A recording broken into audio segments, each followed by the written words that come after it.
A kowane shekara, kimanin mutane miliyan 1.1 ne suke rasa rayukansu sanadiyyar ciwon hanta wanda muka sani da hepatitis a turanci. Kasancewan gwajin ciwon hanta na ɗaya daga cikin gwaje-gwajen aure. Shin ciwon hanta na iya hana aure? Misali, idan aka samu ɗaya daga cikin ma'aurata yana da shi ɗaya kuma baya da shi, shin za su iya yin aure ko ba za su iya yi ba? Amma kafin nan mu fara bincikawa mu sami ilimi kan cewa menene ainihin shi ciwon hanta ɗin. Daga jin sunan ciwon hanta za mu san cewa ciwo ne wanda ya shafi hanta, wanda yake hana hanta gudanar da ayyukan shi na yau da kullum yadda ya kamata. Shi wannan ciwon hanta sun kasu gida 5 ne. Muna da A, B, C, D, E, amma yawanci mun fi mai da hankali ko kuma in ce an fi sanin D da C.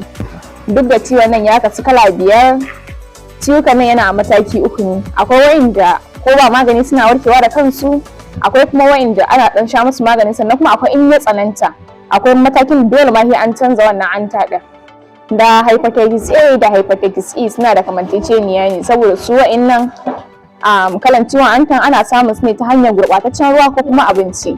Misali, idan ne ciwon hanta yayi ba haya a buɗaɗɗen wuri, aka samu iskan wannan wuri ya kaɗa zuwa inda ake girke-girke ko kuma dafa abinci, wasu za su iya ɗauka ta hanyar nan gurin, amma duk da cewa shi wannan ciwon hantan bai da wani tsanani sosai, wasu suka ma iya tafiya a kansu ba tare da an musu magani ba.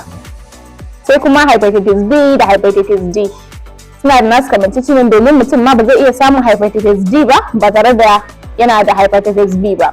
Hepatitis B shine yake tsanantawa ya kuma zama hepatitis D. To suna da nasu kamanceceniya, kuma su ne wanda ake samu ake kwasa. Kamar misali, idan mahaifiya tana da hepatitis za ta iya haihuwar yaro mai shi idan ba ta ɗaukar mashi mataki ba. Ana samun shi ta hanyar sexual intercourse, ko ta oral sex, ko ta normal sex intercourse. Ana samun shi ta hanyar rauni, ta irin ana sharing ɗin kamar sharps haka, ko irin ta ciwo haka ana irin contacting ɗin irin waɗannan ciwukan, ko ta miyau haka. Ana samun irin waɗannan ciwuka, su za ku ga an fi mai da hankali. Kamar hepatitis B, za mu ga cewa yawancin hepatitis B ne muka sani. Sai hepatitis C na 3 kenan.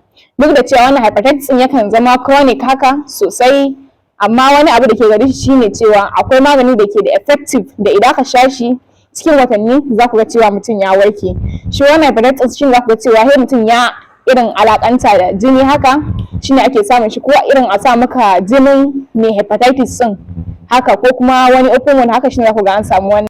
So hepatitis A da B suna da rigakafi, da C da D ba su da rigakafi, amma shi C ɗin idan aka kamu da shi akwai maganin da ke da effective ɗin da ai treating ɗin shi cikin watanni kaɗan za a warke.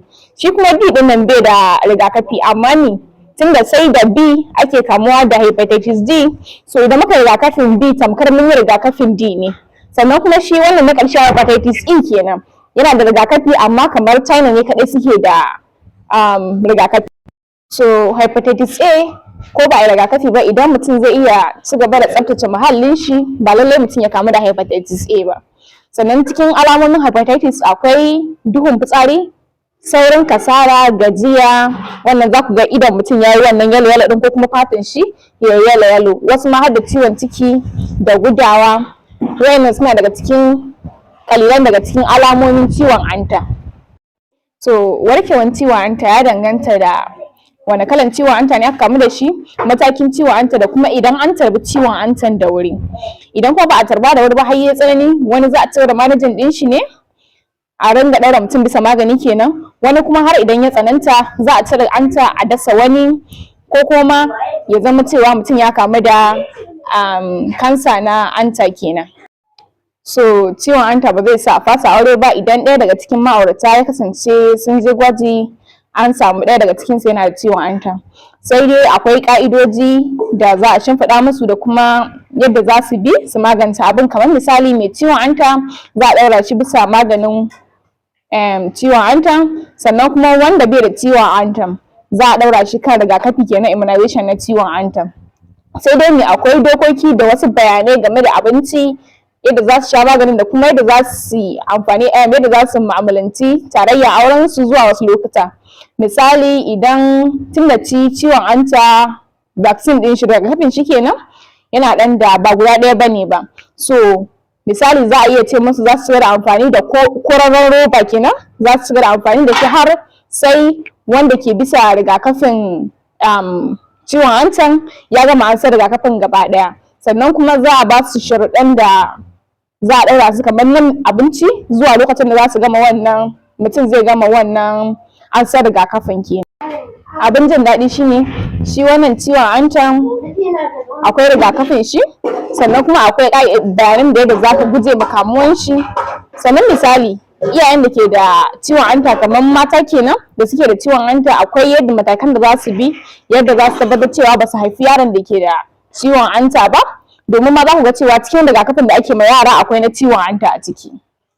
To kuma amfanin wannan aune-aune na aure kenan, prenatal test ɗin da ake yi, misali yanzu idan kuka yi shi ba wai lokaci a ƙurarren lokaci ba, idan kuka yi shi kuna da sauran lokaci, idan ma mutum yana da ciwon hanta za a iya magance shi kan kuku wanda ke da shi ya warke, wanda bai da shi ya zama cewa an yi complete rigakafin shi kafin lokacin aure, yadda wannan ba zai shafi wani mu'amalan tarayyan ku na aure.